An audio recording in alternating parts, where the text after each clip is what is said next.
Yo me presento, soy Eva Soria, soy doctora en Derecho, gestora cultural, directora de Innovación, Conocimiento y Artes Visuales del Ayuntamiento de Barcelona y estudiosa también de la intersección entre el mundo del derecho y el mundo del arte, que es un mundo muy interesante. Y estoy acompañada de dos ponentes que son un lujo. A mi izquierda, Carlos Gin, que es compositor, productor, cantante, publicista, nominado 6 veces a los Grammy Latinos, Premio Ondas, impulsor de un montón de proyectos como el Plan B, el Audi Innovative Thinking y un montón de proyectos más que después vamos a comentar, si te parece bien. Y a mi derecha está Inés de Casas, que es abogada del área legal de Media and Entertainment del Zaburu, que es uno de los despachos que tiene sede aquí en Madrid y que es uno de los mejores despachos en temas de propiedad intelectual. Y si el título de esta mesa es Derechos y obligaciones en lo digital, si hablamos de derechos y obligaciones en lo digital, tenemos que hablar obligatoriamente de la Ley de Propiedad Intelectual. Y quería empezar esta mesa solo recordando un poco cuál es el espíritu original de la razón de ser de la Ley de Propiedad Intelectual. Si pensamos en por qué la Ley de Propiedad Intelectual fue inventada, la Ley de Propiedad Intelectual tiene la difícil misión de hacer un juego de equilibrios entre otorgar derechos patrimoniales y morales al autor de su obra. ¿Para qué? Para darle la seguridad jurídica, para tener un incentivo moral y económico para seguir creando. Y al otro lado de la ecuación está fomentar la creatividad de los autores, está asegurar que la sociedad tiene acceso a estas obras. Es decir, lo que estamos intentando hacer con la Ley de Propiedad Intelectual es promover la creación artística, científica y literaria como un bien al que tenemos que tener acceso todos, que enriquece nuestro mundo, ¿no? Hace que el mundo sea un lugar un poco mejor. ¿Qué pasa cuando transcurre el tiempo de protección de la Ley de Propiedad Intelectual? Pues que las obras pasan al dominio público y, por lo tanto, todos nosotros, toda la sociedad se puede beneficiar, puede usar estas obras siempre y cuando se respeten los derechos morales. De hecho, la primera ley de propiedad intelectual es del 1700, se llama Statute of Anne, es una ley inglesa, y en su título decía, este es un estatuto para el fomento del aprendizaje. Es decir, decía, is an act for the encouragement of learning. Y después decía, ¿cómo? Pues by vesting the copies of printed books. O sea, te decía, bueno, yo estoy fomentando el aprendizaje y, por lo tanto, el favorecer que todas estas obras entren en conocimiento de todo el mundo, dando este monopolio de la explotación de derechos a sus autores. ¿Todavía funciona? ¿Sí? Vale. Menos mal. ¿Qué pasa cuando son los mismos artistas, los mismos creadores, los que necesitan incorporar obras de terceros a sus creaciones? Es decir, cuando los autores, en lugar de notas, en lugar de paletas de colores, utilizan obras protegibles por la Ley de Propiedad Intelectual como herramienta creativa. Pues que se nos ha perdido algo por el camino.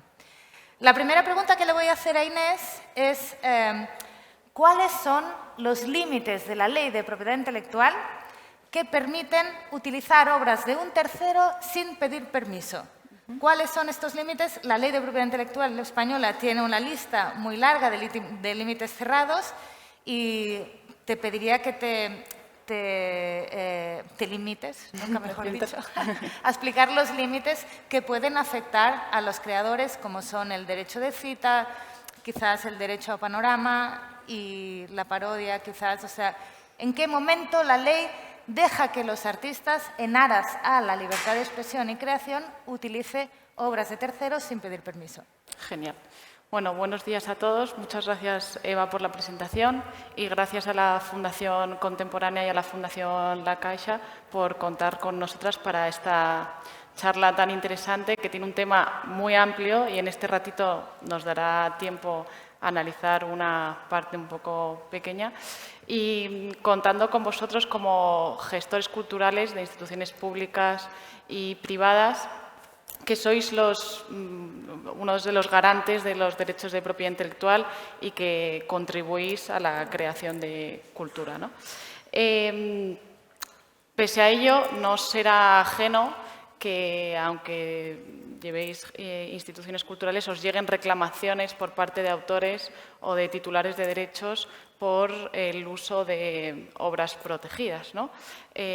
O que incluso sean las propias instituciones o propios autores quienes infrinjan estos derechos, muchas veces por desconocimiento o por dificultad de conseguir las licencias o las autorizaciones para hacer uso de ese contenido. La pregunta que me hace Eva, como decía, es un poco amplia, entonces, si os parece, doy un poco de nociones que podríamos aplicar caso a caso en lugar de ir exhaustivamente analizando los límites, porque podríamos estar aquí todo el día, ¿no? Da para un curso de Derecho Da para un entero. curso de Derecho entero, efectivamente. Bueno, cada vez que escuchamos una canción, vemos una película, vamos al teatro, al cine, estamos consumiendo obras protegidas por propiedad intelectual o servicios, ¿no? Y eso implica que el autor o el titular de los derechos, de una u otra manera, debe recibir o recibe una compensación normalmente económica, ¿no?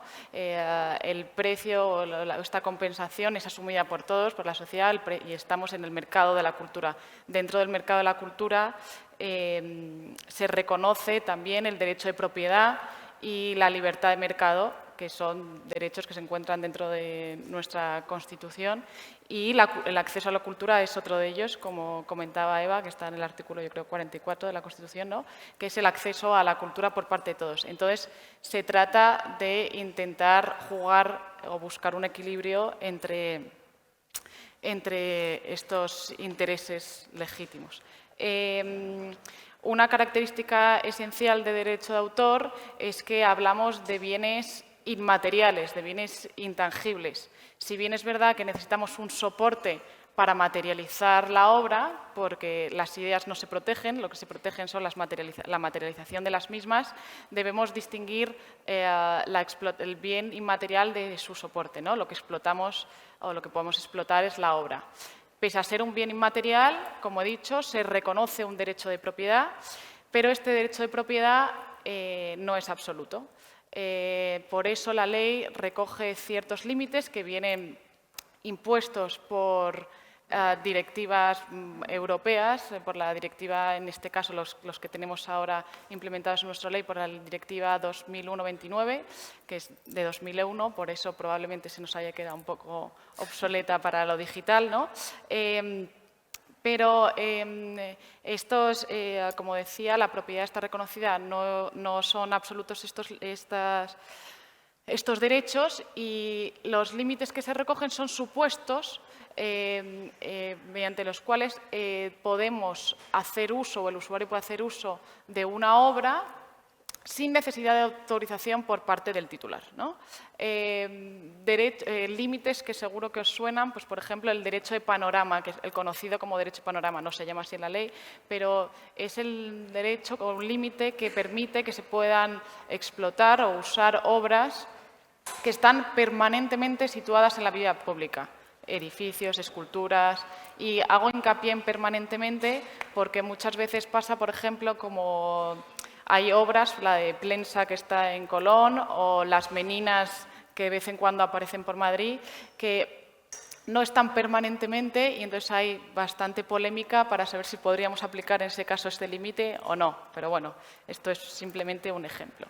Luego, otro límite que encontramos en la ley es la ilustración con fines educativos, ¿no? O de investigación científica. También tenemos los trabajos sobre temas de actualidad, los actos oficiales y ceremonias religiosas, que pues siempre que no se paguen a los intérpretes, pues no es necesario que se pida autorización, ¿no? Para ciertas músicas, por ejemplo.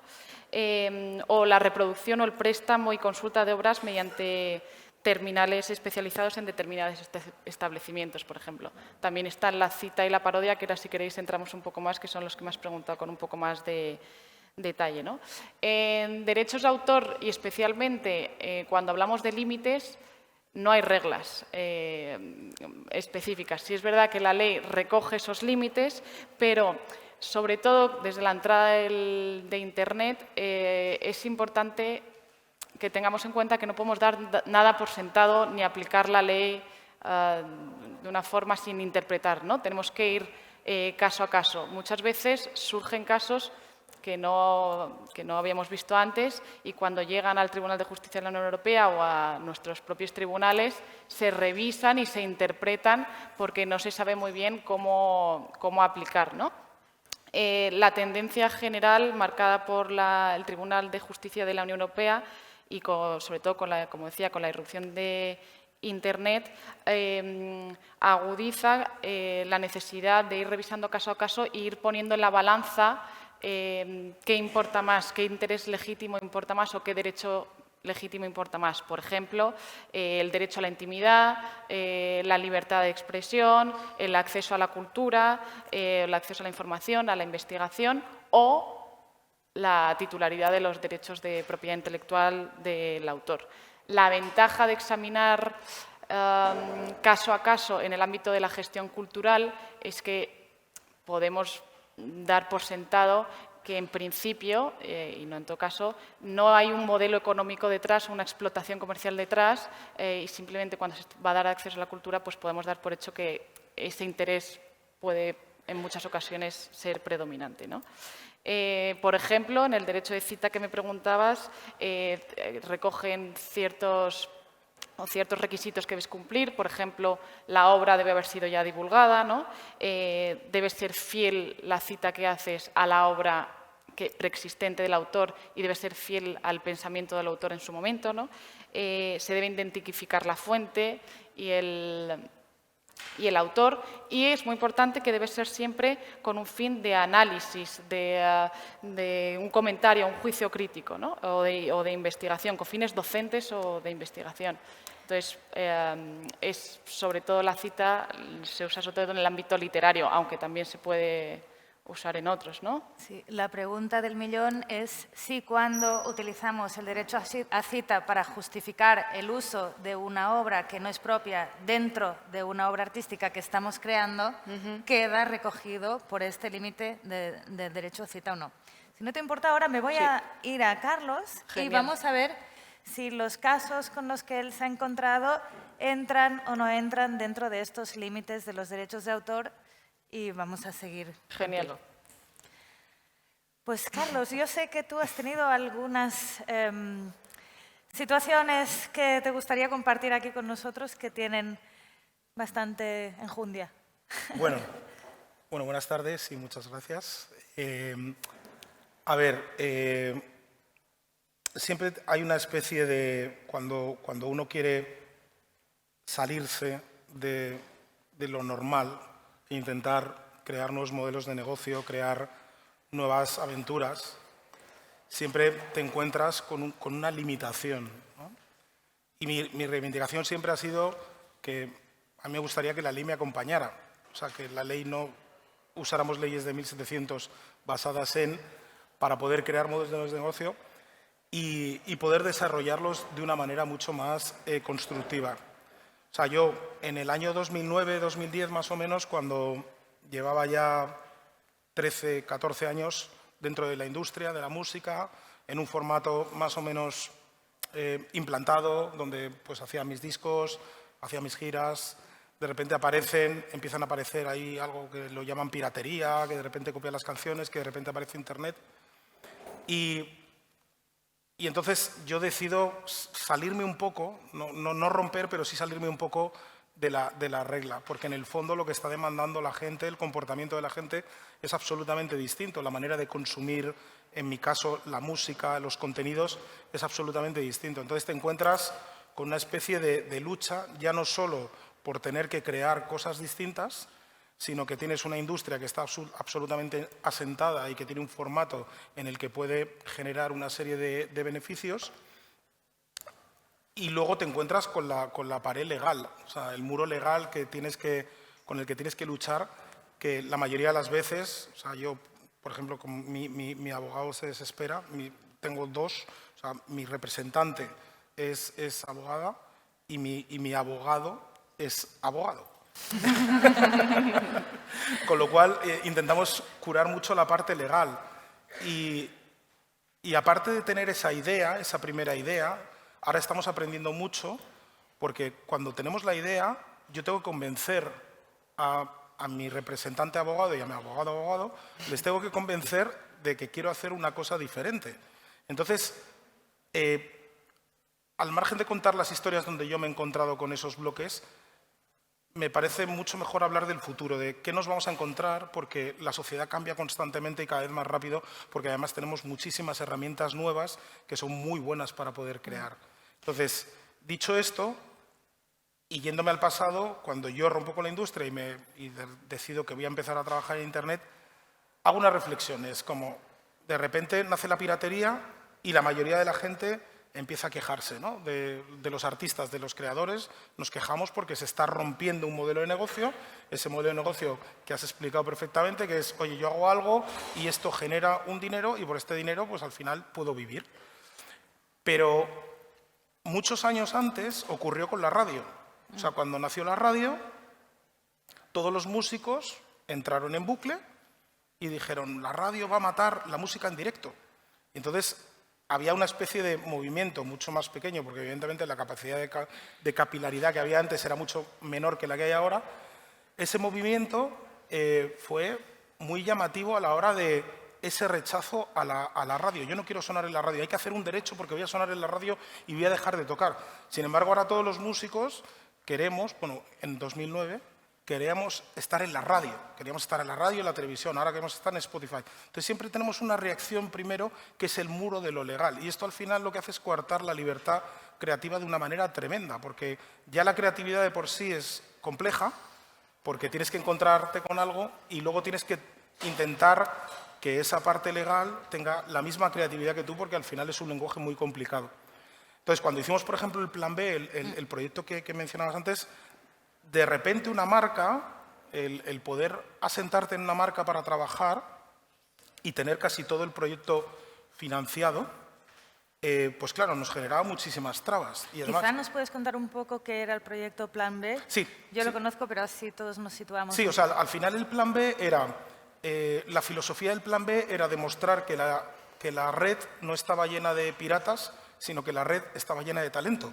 De Entonces, co-creadores, era, ¿no? era darle la vuelta un poco a esa parte de me están pirateando las canciones, me están quitando todo. Entonces, al final, lo que dijimos es, yo tengo una agenda con la que cuando voy a hacer un disco, pues llamo al bajista, al guitarrista que conozco, al cantante que conozco, ¿por qué no utilizamos esa herramienta que es Internet para subir una base y que todo el mundo vaya aportando diferentes melodías, arreglos a esa base y con la suma de todos esos arreglos hacemos una canción? ¿Vale? Esto tuvo mucho éxito, fue al Hormiguero, estuvo durante 3 años en el Hormiguero y lo que hacíamos era pues constantemente recibir propuestas. Entonces, en la primera creo que recibimos como 1.700 o 1.800 propuestas para una sola base de 3 minutos y medio. Y bueno, pues intentábamos trabajar en la honestidad que tiene la red. O sea, voy a escuchar todas las pistas y todas las pistas me van a ayudar a hacer esta canción, que indirectamente desde el punto de vista legal es como, oye, yo he aportado algo, aunque no me cojas, estoy aportando porque influye en lo que vas a escuchar después, con lo cual es un jaleo legal importantísimo. Entonces, al final llegamos a la conclusión de lo que había que hacer era acotar la parte de derechos a la gente que participaba en esas canciones. ¿Qué es lo que pasa? Que de repente, cuando hay una marca detrás y esa marca al final no deja de ser como una institución en el fondo que está apoyando un movimiento. A mí no me gusta llamarlo cultural, porque creo que la cultura es mucho más amplia, a un movimiento de entretenimiento que luego puede formar parte de la cultura, que al final se hace muy grande y genera muchísima discrepancia a la hora de cómo legislamos todo esto. Entonces, ¿qué es lo que pasaba cuando yo empezaba a trabajar con la parte legal de todo esto? Que empezamos a trabajar de nuevo hacia atrás, a sabiendas de que el siguiente proyecto que era, por ejemplo, uno que hicimos con Audi, que era, voy a crear una canción con las emociones de la gente. Voy a trabajar utilizar la neurociencia para intentar coger las emociones de una persona para que me ayude a hacer una canción. Entonces, esto había que reflejarlo y había que ponerlo en el papel. Y en el fondo, esa persona está tomando las mismas decisiones que está tomando un productor. Lo que pasa es que estamos utilizando sus emociones. Entonces, cuando planteas todo este tipo de casuísticas, es muy, muy, muy complicado ir a esa parte de derecho. Entonces, yo lo que siempre digo es, vamos a intentar ayudar en todo esto. Vamos a intentar ir hacia adelante y co-crear el proyecto ya desde la parte de derecho. Respecto a lo que habéis explicado, hay algo muy sencillo, ¿no? El mundo DJ. El mundo DJ, yo al final, cuando voy a hacer una sesión, cojo una canción y esa canción pongo otra canción. El hecho de mezclar esas canciones, de mezclarlas en directo, ya teóricamente es ilegal. Teóricamente. O sea, podría llegar alguien y decir, tú no puedes mezclar esto. O sea, ¿os podéis imaginar que a día de hoy un DJ está haciendo algo que teóricamente es ilegal? Es que es muy heavy. Lo que se hace en todos los garitos de España, en todos los garitos del mundo, es ilegal. O sea, hay que cambiarlo. Y ya no te cuento si tú de repente haces un bootleg, ¿no? Que es coger la voz de esta canción, porque ya hay herramientas que te permiten extraer directamente la voz de una canción de Queen y utilizarla sobre una base de Swedish House Mafia. Y entonces lo hago en directo. Estás cambiando la obra, estás utilizando. Yo entiendo, si fuese Freddie Mercury, que de repente no me gusta nada Swedish House Mafia, ¿por qué me vas a poner ahí? Entiendo que esa parte tiene... O sea, intento empatizar con todo esto, pero yo creo que el comportamiento al final y la libertad humana nos hace que todo el mundo del entretenimiento dentro de la música o de la cultura de la música, repito, a mí me gusta llamarlo entretenimiento, todo ese mundo del entretenimiento musical, al final, como si cortamos todas esas patas de creación, al final va a terminar siendo un mundo ilegal, como en el fondo es ahora mismo. O sea, la realidad es que yo no puedo, yo si subo una sesión, incluso proponiéndole a YouTube, oye, quiero subir una sesión que hice el otro día, yo lo que más recibo a través de redes sociales es, oye, ¿dónde puedo escuchar tu sesión? ¿Cómo puedo escuchar tu sesión? Yo no puedo subir sesiones, porque por el número de seguidores que tengo, automáticamente, según subo una sesión, entienden que yo estoy haciendo negocio, que es que estoy haciendo negocio en el fondo, porque al final es un negocio de imagen, mi imagen se ve vinculada a una serie de canciones y a lo mejor una marca me ficha por otra cosa. Aunque la marca no esté trabajando directamente sobre ese proyecto, se puede ver una relación entre la música que yo estoy pinchando y el dinero que yo estoy cobrando. Con lo cual, hay que intentar pensar siempre más allá y, sobre todo, más que frenar, acompañar y solucionar. Está claro que si la ley va siempre por detrás de los cambios sociales, imagínate cómo va por detrás de los cambios artísticos. Pero recogiendo lo que has dicho de que es ilegal mezclar dos canciones, yo aquí matizaría un poco y te diría, es ilegal sin tener las licencias necesarias y sin identificar al titular de los derechos. Y ahora me voy a Inés y le pregunto, ¿qué es lo que tendríamos que hacer? O sea, ¿cuáles serían los pasos?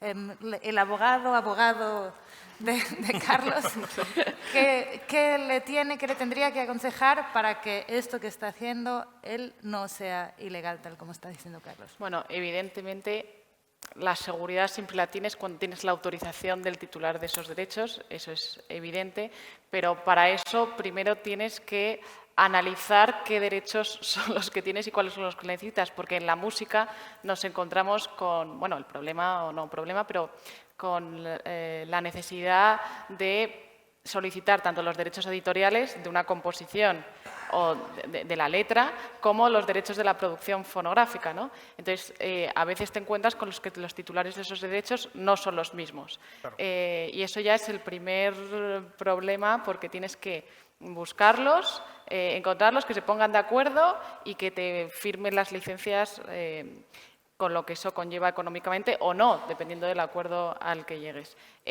Si vas dependiendo del uso que vayas a hacer de esa obra, podremos investigar si podemos meterlo en alguno de los límites que encontramos en la ley o no para no solicitar ese permiso. Pero, como comentabas, por ejemplo, hay sentencias de la Unión Europea también sobre el tema del sampling y este tema de DJs y tal. Hay una sentencia que es interesante que dice que era alemana, me parece, y un artista tomaba 2 o 3 segundos de una canción de otro artista, 2 o 3, ¿eh? Y el juez dijo, oye, mira, esto no afecta en nada a la explotación normal de tu obra, no te está afectando, prácticamente no se reconoce y tiraron para adelante, ¿no? O sea, por eso digo que depende del caso concreto y no se pueden dar unas reglas específicas para cada caso. Sí. Es importante matizar también que hay mucha... es verdad que hay mucho desconocimiento en el campo de la gestión cultural sobre la gestión de los derechos de autor.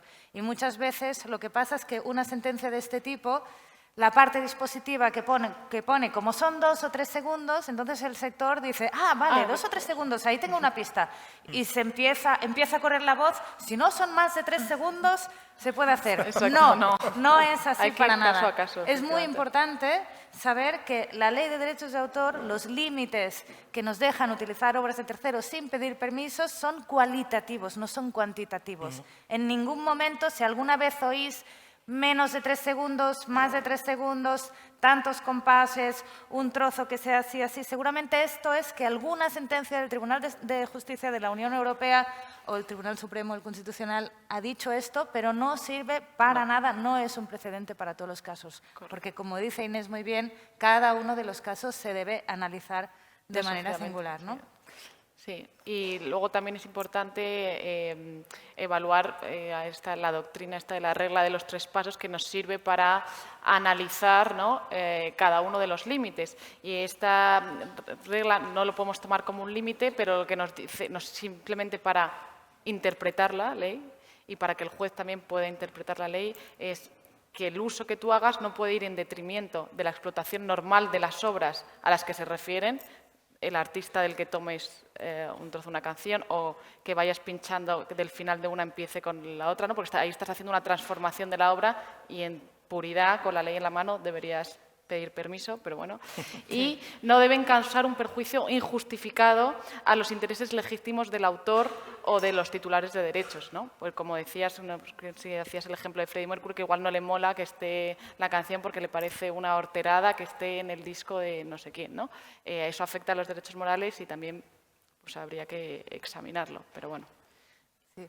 Me ha gustado mucho, Carlos, lo que has dicho de que lo que tenemos que hacer es mirar al futuro y ver qué tipo de leyes necesitaremos para poder hacer lo que es normal. Comentabas el caso de Freddie Mercury, que ahora nos recordaba Inés. Yo iría un paso más allá en inteligencia artificial, por ejemplo. No sé si conoces el caso de Holly Herdon y María Arnal. María Arnal es una cantante maravillosa catalana que tiene una voz increíble. Holly Herdon lo que ha hecho es desarrollar un software que permite cantar con la voz de María Arnal. Entonces ella coge un micrófono y cuando canta con la voz exactamente con los tonos de María Arnal. Esto ya a nivel de derechos de autor nos explota la cabeza porque no solo estamos utilizando la voz de un tercero bueno, pidiendo permiso, sin pedir permiso, ¿no? Esto da igual. También estamos utilizando los derechos de imagen de un tercero, que son 2 cosas completamente diferentes. Por un lado tenemos la Ley de Derechos de Autor y por otro lado la Ley de Derechos de Imagen, que originalmente es una ley que viene del derecho constitucional de protección a la intimidad, ¿no? Correcto. Bueno, yo creo que eso ahí tiene más que ver, más que con los derechos de autor, porque el autor va directamente a la composición, ¿no? Va con propiedad, es propiedad intelectual, ¿no? Directamente, o sea, es como si fuesen los royalties de un disco, o sea, está cantando el artista. A ver, es que lo que viene es muy bestia, o sea, si los cambios que hemos vivido en los últimos años, o sea, que yo pueda sentarme en un ordenador en un tren y pueda componer una banda sonora y que pueda meter muchísimos arreglos y coger piezas y meterme con algo que va un poco más allá del sampling, que es en la síntesis granular, que es coger un sonido y de ese sonido empezar a trabajarlo y a deslavazarlo de tal manera que se convierta en un instrumento musical.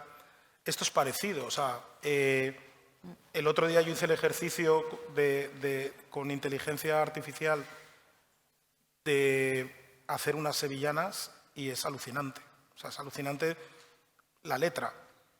Tú metes la letra y tú pones ahí, háblame de Sevilla, del atardecer y que me entre dentro de un formato concreto y que sea una sevillana. Y a los 2 segundos, 2 segundos, te vi bajar por la calle de Nota. O sea, esto es así.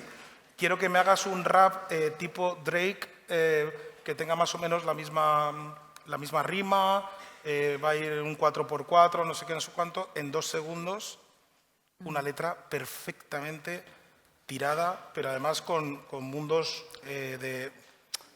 usando el slam, o sea, no utilizando ni el inglés. O sea, para lo que tenemos que estar preparados es para que esto que se llama propiedad intelectual o esto que se llaman derechos, de los cuales yo vivo, o sea, que no es que sea un DJ que digo que voy cogiendo trozos de cosas y haciendo, no, o sea, yo gran parte de mis ingresos viene de los derechos, pero sí creo que es un poco filosofar, además como lo que se estaba hablando en la mesa de antes, ¿no? De muchas veces cuando decimos la palabra derechos, a mí me gusta mucho más la parte del título de las obligaciones, de generar modelos de negocio que vayan a generar algo de revenue, un revenue económico, un revenue personal, para poder defender eso.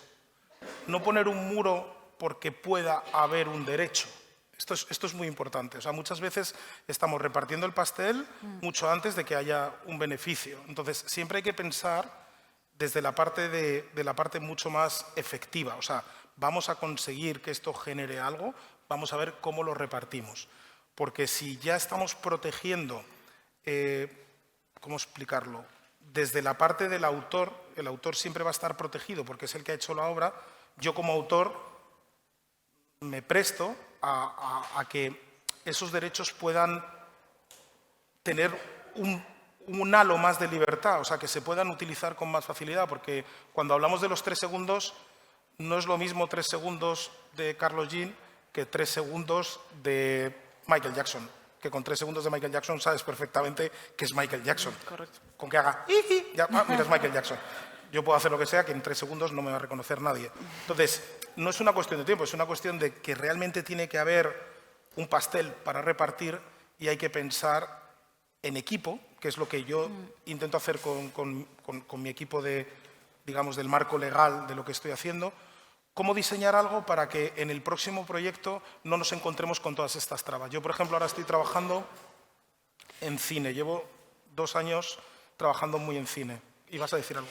Iba a decir que tenemos 5 minutos y quería también lanzar, bueno, pues adelante, aprovechar adelante. A ver si... No, acaba esto y igual podemos coger un par de preguntas. ¿Sí? ¿Me dicen que sí? Perfecto. Lo que iba a decir del mundo del cine, para mí es, o sea, de repente llega la pandemia, yo estoy tocando en directo de maravilla, haciendo mis sesiones y de repente, como todos, nos quedamos en casa. Entonces ahí ya se acaban los conciertos, entonces ya empiezas a pensar cómo me puedo ganar la vida. Bueno, pues voy a hacer una sesión en streaming, subo la sesión, ya estoy haciendo algo ilegal, en vez de abrir la puerta, ya no puedes hacer una sesión en streaming porque se queda grabada de alguna manera y te la quitan de en medio, ¿no? Entonces en cine lo que hicimos es, creo que ha nacido una nueva ventana, que son los Netflix, Prime, todas estas plataformas, son las nuevas radios. Entonces yo dije, creo que a partir de aquí se puede hacer un nuevo modelo en el que, aparte de hacer una música incidental para una serie o para una banda sonora de una película, se pueden hacer canciones o canciones que tienes en el cajón las utilizas